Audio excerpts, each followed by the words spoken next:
पिंपळफुटा या गावी माझा 8 एकर शेत आहे. मी उन्हाळ्यामध्ये म्हणजे उन्हाळा जे शेवटचं पाणी देतो आपण लहान झाडांना पाऊस पडायच्या पहिले, जून महिन्याच्या शेवटचं जे पाणी दिलं त्याच्यामध्ये मी आरका सोडला त्या संत्र्याच्या झाडांना. आणि तेव्हा माझे झाडं हे थोडेसे पत्ती कमी होती आणि थोडेसे असे चिमल्यासारखे होत होते.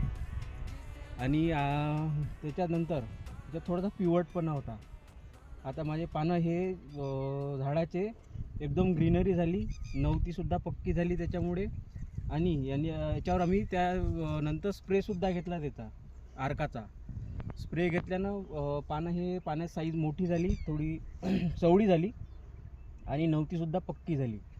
आणि याच्यावर जे रोग होता एक नागअळी म्हणून रोग होता, पानात नागअळीचा रोग होता, तो रोगसुद्धा नाहीसा झाला.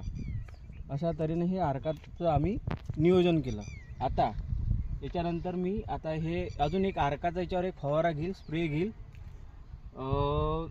ह्या वीकमध्ये, म्हणजे ह्या आठवड्यामध्ये स्प्रे घेईल. त्याच्याने माझी अजून जे नवती जे थोडी हे पिंगटपणा दिसत आहे हा सुद्धा चालला जाईल त्याच्यामुळं. असं माझा रिझल्ट आहे पुऱ्या, म्हणजे 1 वर्षापासून मी आर्का वापरत आहे आणि ह्या आर्काचा मला रिझल्ट खूप बरा वाटत आहे. आणि जास्त महाग आहे नाही, एक डबकी घेतली तर मला जवळपास 3-4 महिने चालतात.